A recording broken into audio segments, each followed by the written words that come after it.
Hi అండి, welcome to our channel Nanda's healthy recipes. So ఈరోజు వీడియోలో నేను మీకు చూపించబోతున్నాను కొంచెం డిఫరెంట్గా హెల్తీ దోశ. బేసన్ శనగపిండితో దోశ ఎలా ప్రిపేర్ చేసుకోవాలో. క్రిస్పీగా ఉంటుంది దోశ, టేస్టీగా కూడా ఉంటుంది. సో ఎలా చేయాలో ప్రాసెస్ స్టార్ట్ చేద్దాం. సో ముందుగా దోశ ప్రిపేర్ చేసుకోవడానికి కావాల్సినవి 1.5 కప్పు శనగపిండి. సో 1 కప్పు తీసుకొని దాంతో క్వాంటిటీ అన్నీ కొలిచిపెట్టుకోండి. సో అలాగే 2 కప్పుల వరకు రవా తీసుకోండి. అలాగే 1 కప్పు వరకు పెరుగు. సో వీటన్నింటికి ఒకటే కప్పు కనుక యూజ్ చేస్తే మెజర్మెంట్ కరెక్ట్గా ఉంటుంది, దోశ పర్ఫెక్ట్గా వస్తుంది. సో పెరుగు వేసుకొని అందులో 2 కప్పుల వరకు వాటర్ పోసి వీటన్నిటిని బాగా కలుపుకోవాలి. సో ఉండలు కట్టకుండా దీని పిండిని మొత్తం మిక్స్ చేసుకోవాలి. సో ఉండలు ఏం కట్టవో, శనగపిండి రవ్వ ఉంది కదా, సో ఉండలు కట్టే ప్రాబ్లం ఏమి ఉండదు. ఇప్పుడు దీన్ని మొత్తం కొద్దిగా వాటర్ వేసుకుంటూ 2 కప్పుల వాటర్ని కొద్దిగా వేసుకుంటూ బాగా మిక్స్ చేసుకోవాలి. కన్సిస్టెన్సీ థిక్గా ఉండాలి, పల్చగా ఉండకూడదు. సో ప్రిపేర్ అయిపోయినట్టే. ఇప్పుడు ఇందులో ఒక 1 టేబుల్ స్పూన్ వరకు సాల్ట్ వేసుకోవాలి. సాల్ట్ వేసుకొని దీన్ని ఒక 30 మినిట్స్ వరకు పక్కన పెట్టుకోవాలి. సో అది బాగా నానిన తర్వాత దోశ క్రిస్పీగా వస్తుంది. ఇన్స్టంట్గా ఎప్పటికప్పుడు చేసుకోవచ్చు ఈ దోశని, టేస్టీగా కూడా ఉంటుంది. సో ప్రిపేర్ అయిపోయినట్టే బ్యాటర్.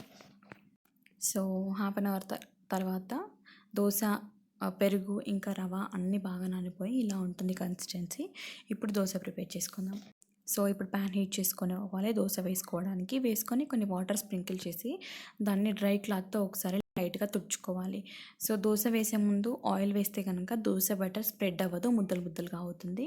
సో అందుకని వాటర్ స్ప్రింకిల్ చేసి ఒకసారి తుడుచుకుంటే దోశ క్రిస్పీగా సేమ్ లెవెల్లో వస్తుంది. సో ఇలా దోశ మొత్తాన్ని బటర్ని స్ప్రెడ్ చేసుకోవాలి. స్ప్రెడ్ చేసుకొని ఒక 1